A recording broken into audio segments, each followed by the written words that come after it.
Hey guys, welcome back to the course. In this lecture, we're going to talk about how competition affects your copy, what you can do to stay ahead, and how to make your copy stand out by focusing on what we call your USP. Now, we talked about the importance of conveying your benefits. Now we need to look at your weaknesses. But before we can even do that, we need to look around and assess your market. Now, what are your competitors saying about themselves? What are they saying about you? To write compelling copy, you have to know what differentiates your product from the product of the competition. You need to ask yourself, what is my competitor's weakness or weaknesses? Once you know their weaknesses, well, you can make sure that the audience also knows them and knows why buying their product is a terrible, terrible mistake. Get started by thoroughly researching your competition and understanding what they offer in terms of products and services.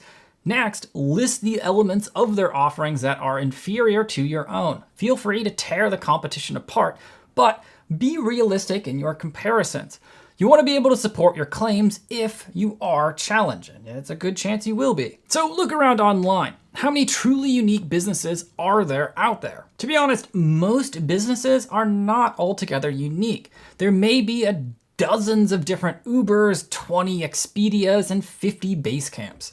So if you're providing a service that customers can get from any number of different businesses, how do you convince people to choose you over them? Well, it's kind of like dating, I guess. Now, one method is to create a specific product or service that targets people with a unique need. Sure, there may be hundreds of calendar apps out there, but there may only be one or two who integrate with, say, task management software. Deciding to focus on a narrow cross-section of a potential market is one way that businesses differentiate themselves from their competitors. Creating your USP, or your unique selling proposition, is simply creating a short description of your product or service that allows customers to understand what you do and why they should choose you over your competitors. Let's look at Southwest Airlines. When you go to their homepage, they're not talking about the friendly skies or being on time. Their unique selling proposition is all about low sale fares. Low prices is how they roll. If price happens to be your deciding factor, which it turns out in airlines is pretty much everybody's deciding factor, well, then you might buy airline tickets from Southwest. Southwest wants you to know that their prices are low. That's why they focus on it. Now, some USPs, unique selling propositions, turn a negative into a positive, like we'll see in an upcoming lecture with Volkswagen. Back in 2010, Domino's Pizza was facing heavy competition and declining sales, and a lot of their problems stem from the quality of their pizza, or really the lack of quality. Their pizza really just sucked, plain and simple. So they embraced the negative. Not only did they redo their pizza recipe, but that became the focus of their advertising and copy, and it helped define a new USP. We listened to your complaints, we've made a change, and now we think our pizza is much, much better.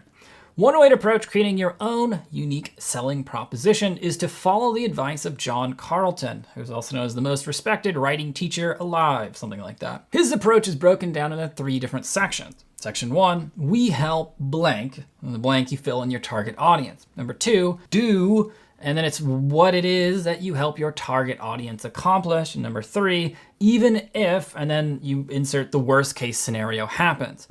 What you have to remember is that your USP isn't your motto or your tagline. Your USP is essentially your elevator pitch. It's a pithy, short, and direct statement of why someone should hire you over a competitor. Go to Evernote's website and they'll give you their own pitch right there on the front page. Remember everything, period, get organized. Succeed together. Not only does their app help you store and organize information, but it allows you to share it with a group as well. Businesses wondering how to create a website and app for themselves might visit Good Barber, who states on their homepage, websites are out, all you need is an app. Now, Good Barber wants businesses to create their own app using their platform. That's what they do. And they make a bold pitch right off the bat and then they back it up with lots and lots of copy. So what exactly is your unique selling proposition?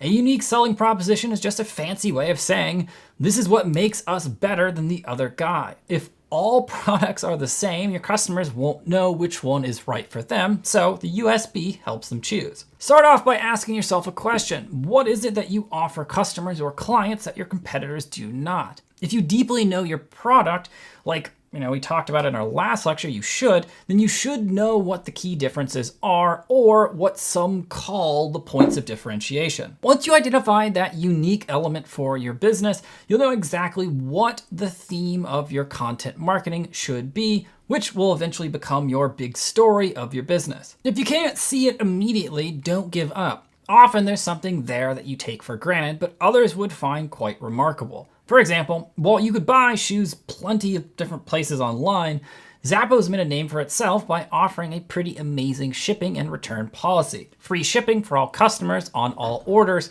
and free returns up to 365 days later after purchase. Now I know today that might not be shocking, but back when they started it, that was a pretty big deal. Zappos made sure to promote these policies across their website. Many times, a USP focuses on one of three different categories. Number one, quality.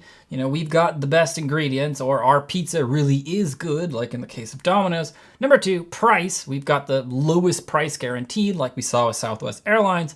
And then number three, service. We offer free returns or 24-hour customer service, like we saw with Zappos and the theoretical web hosting company. And like Zappos shipping and return policy, USPs work best when they're clear and concise. Make your USP short and easy to understand. It should focus on benefits and help differentiate yourself from your competitors.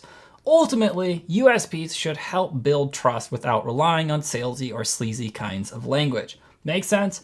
Maybe your USP is we help developers launch beautiful apps even if they have zero design skills, because your service is all about hooking up with developers, with freelance designers who need gigs.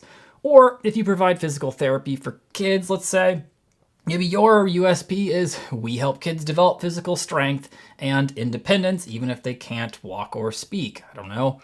USPs are not your tagline. They are what you believe in, and in turn, what you can focus your copy and marketing materials around. It should be a belief that's so simple you could recite by memory. All right, guys, in the attached resources, we have more on making your unique selling proposition. I suggest checking them out. Make sure that you do figure out what your USP is, and then I'll see you in the next lecture.